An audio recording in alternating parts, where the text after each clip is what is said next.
कम से कम एक alpha hydrogen atom present हो।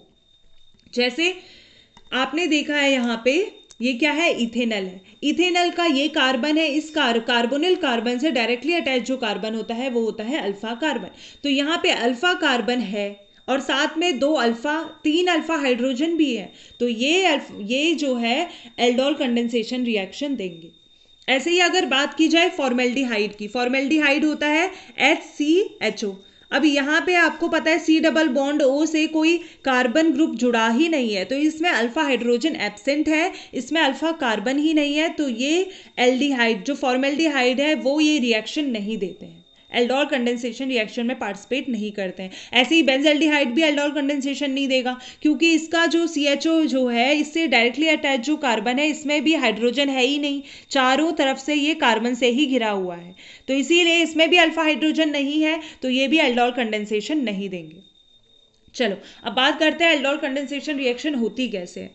जब भी आप किसी भी एल्डिहाइड को या कीटोन को, दो एल्डिहाइड या दो कीटोन आपस में जब रिएक्ट करते हैं in the presence of base, तो ये क्या बनाते हैं, ये बनाते हैं कंडेंस्ड प्रोडक्ट। ठीक है, अब देखते हैं क्या होता है। आपने रिएक्ट करा बेस के साथ, ये बेस क्या करेगा, सबसे पहले अल्फा हाइड्रोजन को लेकर एब्स्ट्रैक्ट कर लेगा। बेस क्या करते हैं, OH बेस सबसे पहले हाइड्रोजन को, एसिड बेस रिएक्शन होगी, ये जो दो इलेक्ट्रॉन्स हैं ये किस में शिफ्ट हो जाएंगे, इस कार्बन में शिफ्ट हो जाएंगे और ये बना देगा कार्बन आयन। यहाँ पे नेगेटिव चार्ज आ गया CH2CHO। अब जो भी नेगेटिव चार्ज है यानी कि इलेक्ट्रॉन रिच स्पीशीज है, ये इलेक्ट्रॉन डोनेट करेगा, ये न्यूक्लियोफाइल की तरह बिहेव करेगा। अब ये न्यूक्लियोफाइल क्या करेगा, अपने ही जैसे किसी दूसरे एल्डिहाइड के साथ, ठीक है, इथेनॉल के साथ रिएक्ट करेगा। अब इथेनॉल में जो ये वाला कार्बन है ये कैसा नेचर का होता है, इलेक्ट्रोफिलिक नेचर का होता है। कारण क्या है, क्योंकि इससे जुड़ा हुआ है इलेक्ट्रोनेगेटिव ऑक्सीजन, ये दोनों इलेक्ट्रॉन को अपनी तरफ शिफ्ट कर लेता है, तो इस कार्बन में आ जाती है इलेक्ट्रॉन्स की कमी। तो इस इलेक्ट्रॉन्स की भरपाई करने के लिए न्यूक्लियोफाइल इसी सेंटर पे अटैक करेगा, तो न्यूक्लियोफाइल करेगा इस कार्बन पे अटैक और इससे जुड़ जाएगा CH3CHO। CHO ग्रुप जो है किससे जुड़ जाएगा, CH2 से। आप देख सकते हैं CH3CHO, ये जो इसका ग्रुप है ये किससे जुड़ गया, CH3CHO जुड़ गया CH2 से, CH2CHO के साथ। इस CH2, ये जो न्यूक्लियोफाइल वाला CH2CHO वो ये है, CH2CHO इस न्यूक्लियोफिलिक कार्बन जुड़ गया इसके इलेक्ट्रोफिलिक सेंटर से और ऑक्सीजन में आ गया नेगेटिव चार्ज, ये वाला जो इलेक्ट्रॉन है इस ऑक्सीजन में शिफ्ट हो गए। ठीक है, नेक्स्ट स्टेप में क्या करोगे, वाटर के साथ रिएक्ट करोगे, क्योंकि ये इलेक्ट्रोनेगेटिव साइन इसमें नेगेटिव चार्ज है, तो ये क्या करेगा, प्रोटॉन एब्स्ट्रैक्ट कर लेगा वाटर से और बना देगा एल्डोल, जिसमें O ने एब्स्ट्रैक्ट कर लिया हाइड्रोजन OH और इस CH के पास प्रेजेंट है CHO, इस CH2 के पास प्रेजेंट है CHO, क्योंकि यहाँ पे एल्डिहाइड और एल्कोहल का ऑल दोनों ग्रुप प्रेजेंट है, तो इसीलिए इसका नाम होता है एल्डोल। इसका नाम है बीटा हाइड्रोक्सी कार्बोनिल कंपाउंड, इसने बीटा हाइड्रोक्सी कार्बोनिल कंपाउंड बनाया। अब नेक्स्ट स्टेप पे क्या होगा, OH और H जो कॉन्सिक्यूटिव अल्फा बीटा कार्बन है उसके OH और H हीट करने पे रिमूव हो जाएगा, यानी कि इसका क्या हो गया, इसमें से डिहाइड्रेशन हो गया, वाटर रिमूव हो गया, OHH वाटर रिमूव हो गया, तो यहाँ पे ये जो कार्बन है क्या आ जाएगा, इस बॉन्ड की जगह इन दोनों के बीच में आ जाएगा एक नया bond, that is double bond आ जाएगा और वाटर क्या हो गया, रिमूव हो गया। तो इस तरीके से ईन अल प्रोडक्ट हमें मिल जाएगा जिसका नाम है ब्यूटूइनल।